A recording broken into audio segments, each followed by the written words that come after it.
ये अंदर कहां से आकर बैठ गई? अभी तो नहीं थी कार में। लगता है मुझे दिखी नहीं होगी, रात का टाइम है ना। हाँ भैया, पेट्रोल डल गया।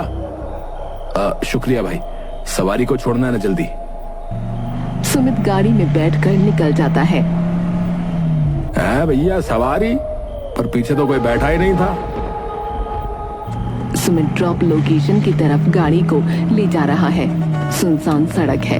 तभी वो देखता है एक जगह 2-4 लोग खड़े हैं और कार का एक्सीडेंट हो रखा है। सुमित गाड़ी रोककर एक सरदार जी से पूछता है, पाजी क्या हुआ, गाड़ी कैसे लगी? ओ जी पता नहीं जी, और जब हम आए तो गाड़ी का हादसा हो चुका था। हमने आते ही एम्बुलेंस को फोन लगाया। ज्यादा तो नहीं लगी ना बंदे के? ओ लगी तो ज्यादा ही है जी, अब देखो अस्पताल भेज दिया है, क्या होता है। सुमित ध्यान से देखता है तो उसे याद आता है कि ये कार तो उसी आदमी की है जो उससे बहस कर रहा था। अरे यार, आज ये क्या हो रहा है? ये तो उसी आदमी की कार है। एक तो ये लड़की इतनी अजीब है कि कुछ बोलती भी नहीं है। सुमित गाड़ी फिर से चलाना शुरू करता है। वो रेशमा से बात करने की कोशिश करता है। मैडम, आपने देखा कितना बुरा एक्सीडेंट हुआ? पता नहीं आदमी बचेगा भी या नहीं। पर रेशमा कोई जवाब नहीं देती, बस वो शीशे से बाहर देखती रहती है। मैडम आप कुछ बोलिए तो सही, आप तो कुछ जवाब ही नहीं देती। मुझे मेरी मंजिल पर छोड़ दो। हाँ मैडम, बस पहुंचने वाले, थोड़ा टाइम और। पागली लग रही मुझे तो ये, और लगता है इसे बहुत घमंड है अपने पहनावे का। वैसे भी पैसे वाली लग रही है। सुमित अब एक सुनसान सड़क पर आ गया है। दोनों तरफ जंगल है और एक रोड जिस पर गाड़ी चल रही है। रेशमा की ड्रॉप लोकेशन यहीं खत्म हो गई। मैडम आपकी ड्रॉप लोकेशन यही है। रेशमा बिना कुछ कहे गाड़ी से उतर जाती है और एक साइड पर खड़ी हो जाती है, मानो वो किसी का इंतजार कर रही हो। सुमित अपनी ऐप पर देखता है रेशमा की पेमेंट हो गई है। मैडम ये जंगल सेफ नहीं है, यहाँ अकेला खड़ा होना खतरे से खाली नहीं है। अगर आप किसी का वेट कर रही हैं तो मैं गाड़ी साइड में लगा लेता हूँ, आप अंदर बैठ जाइए। रेशमा कोई जवाब नहीं देती। वो दूसरी तरफ देखती रहती है जैसे कोई आने वाला हो।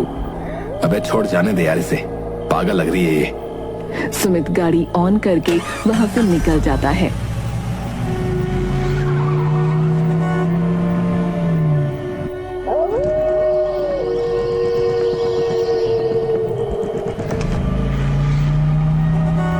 सुमित अपने घर की तरफ चल देता है। उसका म्यूजिक सिस्टम भी ऑन हो जाता है।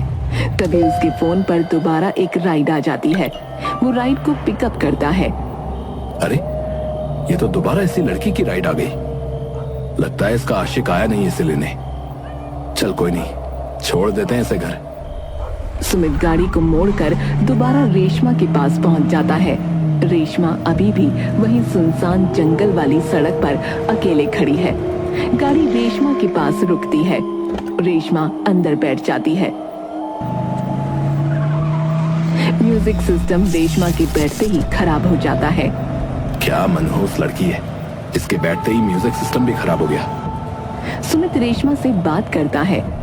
मैडम आपको वापस आपके घर छोड़ना है ना? लगता है आप यहाँ किसी का इंतजार कर रही थी जो आया नहीं। रेशमा कुछ नहीं कहती। अबे छोड़ यार, क्या बात करनी इससे। इसे जल्दी से इसकी लोकेशन पर छोड़कर निकलता हूँ यहाँ से। सुमित गाड़ी की रफ्तार तेज करता है।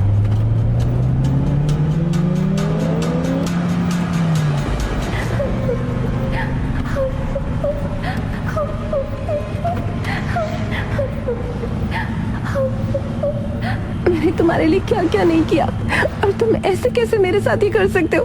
कुछ तो मेरे बारे में सोचो। तुम्हारे बिना मेरा क्या होगा? अच्छा, आशिकी का केस है ये, तभी इतनी चुप थी ये। देखो तुम मुझे जानते नहीं हो, तुम मुझसे पीछा नहीं छुड़ा सकते। अगर तुम मेरे नहीं हुए तो मैं अपनी जान दे दूंगी। सुमित ये सुनते ही डर जाता है। अबे ये क्या बात कर रही है ये? कहीं ये मरवर गई तो मेरे सर ना हो जाए। मैं करके दिखाऊंगी, देखना तुम। रेशमा का फोन कट हो जाता है। सुनो, गाड़ी केमिस्ट शॉप पर ले लो, लोकेशन मैंने डाल दी है। मैडम इतनी रात में ज्यादातर दुकानें बंद हो जाती हैं। गाड़ी को लोकेशन पर ले चलो। सुमित फ्रंट मिरर में रेशमा की आंखें देखता है और डर जाता है। ठीक है मैडम, मैं ले चलता हूँ, आप गुस्सा मत होइए। गाड़ी अब केमिस्ट शॉप पर रुकती है तो शॉप बंद है। देखा मैडम, शॉप बंद है, मैंने कहा था ना आपको। सुमित मुड़कर देखता है तो पहले ही रेशमा गाड़ी से बाहर निकल गई है और वो शॉप की तरफ मुंह करके खड़ी हुई है। अबे यार, ये तो पागल लग रही है, जल्दी से छूटे ये बला अपने सर से यार।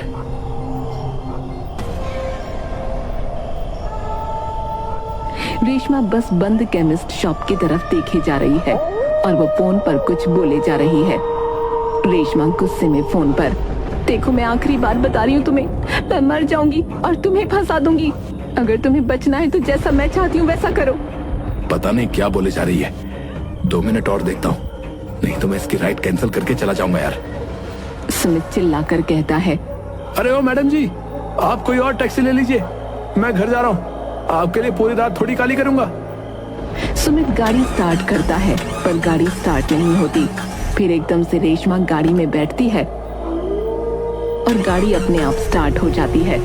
सुमित के पसीने छूट जाते हैं। अरे ये क्या हुआ, इसके बैठते ही गाड़ी स्टार्ट कैसे हो गई? मुझे तो डर लग रहा है। मुझे मेरे घर ले चलो। हाँ जी, ले चलता हूँ।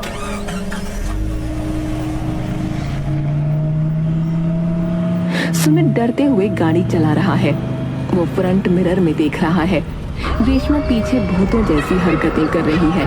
वो अपने बाल झटक रही है, अजीब अजीब मुंह बना रही है। सुमित के पसीने छूट रखे हैं। ये तो कोई भूत नहीं लग रही है यार, ये कैसी अजीब अजीब हरकतें कर रही है। सुमित गाड़ी और तेज कर लेता है। रेशमा सुमित से बात करती है, सुनो, नाम क्या है तुम्हारा? जी सुमित। सुमित, तुम्हें मुझसे डर लग रहा है? जी थोड़ा सा लग तो रहा है। रेशमा जोर जोर से हंसती है। मुझसे क्यों डर रहे हो? मैं तुम्हारा क्या करूंगी? अच्छा सुनो, तुम्हें एक कहानी सुनाती हूँ। कहानी? रेशमा कहानी सुनाती है। एक टाइम की बात है, एक लड़का और एक लड़की एक बार पार्टी में मिले। उनकी दोस्ती हुई, आगे चलकर दोनों को प्यार हो गया। दोनों घूमने फिरने लगे। दोनों रोज रात में एक सुनसान जगह जाते जहाँ उन दोनों के अलावा कोई नहीं होता, सिर्फ शांति होती दूर दूर तक। लेकिन एक दिन उस लड़के की जिंदगी में एक लड़की आ गई। लड़के ने उस आई हुई लड़की से शादी कर ली, लेकिन जो लड़की उससे प्यार करती थी वो रोज उसको याद करने लगी और एक दिन उसने ठान लिया कि वो इस दुनिया में नहीं रहेगी। वो उन रातों की तरह उस रात उस सुनसान जगह गई, वहाँ थोड़ी देर खड़ी हुई। वापस अपने घर आते समय उसने पॉइजन खा लिया।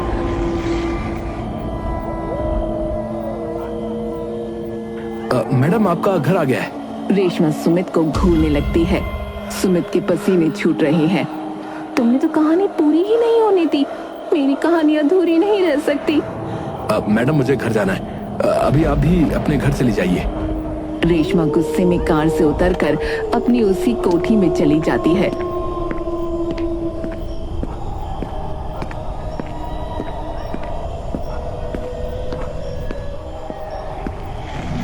सुमित जल्दी से गाड़ी स्टार्ट करता है और वहां से निकलता है,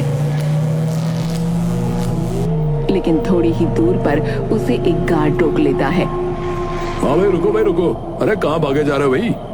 अरे भाई सवारी छोड़ी थी, मगर कहाँ? सुमित रेशमा के घर की तरफ इशारा करता है। रेशमा के घर पर? अरे भाई उसमें रहने वाली लड़की मर चुकी है, उसने सुसाइड किया था और वो घर तो कब से बंद पड़ा है। अरे भाई क्या बोल रहे हो? अरे अभी छोड़ा है उससे मैंने यार, वहां पर। लगता है लग गई तुम्हारे पीछे भी, यानी वो अब पीछा नहीं छोड़ने वाली वो तुम्हारा। क्या मतलब पीछा नहीं छोड़ने वाली मतलब? अरे भाई लोग कहते हैं रेशमा एक शादीशुदा आदमी को चाहने लगी थी, जब वो उसे नहीं मिल पाया तब उसने खुदकुशी कर ली, लेकिन उसकी आत्मा यहीं भटक रही है। कई बार गाड़ी वाले आते हैं और कहते हैं कि उन्होंने रेशमा को देखा है। ये सब तुम्हें कैसे पता? अरे भाई, सभी लोग यही कहते हैं ना। वो अपने मरने की कहानी सुनाती है और जो बीच में उसे टोक देता है उसको फिर वो नहीं छोड़ती। अच्छा, तो अब मैं क्या करूं? अरे हंस क्यों रहे तुम? गार्ड का चेहरा एकदम से बदल जाता है। उसका चेहरा रेशमा की तरह हो जाता है। तूने भी तो कहानी नहीं सुनी मेरी पूरी। सुमित डर जाता है और गाड़ी तेजी से भगाता है। अब हर जगह सुमित को रेशमा ही दिखाई दे रही है, सड़क पर गाड़ी के सामने। आखिर में रेशमा सुमित को उसकी गाड़ी के अंदर बैठी हुई दिखती है। मेरी कहानी अभी अधूरी है। तभी सुमित डर कर चिल्लाता है। गाड़ी का एक्सीडेंट हो जाता है। सुमित अपने घर पर बैठकर खाना खा रहा है अपनी बीवी के साथ। क्या हुआ? आप इतने परेशान कैसे लग रहे हैं? छोड़ो तुम, मैं तुम्हें बता नहीं सकता। क्या बता नहीं सकते? रोज की तरह मैं अपनी ड्यूटी कर रहा था।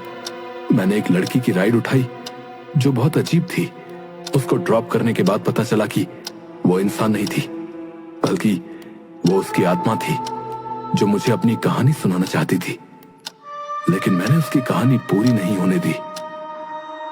सुमित की बीवी की आवाज बदल जाती है। कैसी कहानी? उसकी मौत की कहानी। सुमित की बीवी का चेहरा बदलकर रेशमा का बन जाता है। मेरी कहानी अभी भी अधूरी है। और उसकी आंखें अस्पताल में खुलती हैं क्योंकि वो सपना देख रहा था। उसको अपनी बीवी की शक्ल में रेशमा का चेहरा दिख रहा है।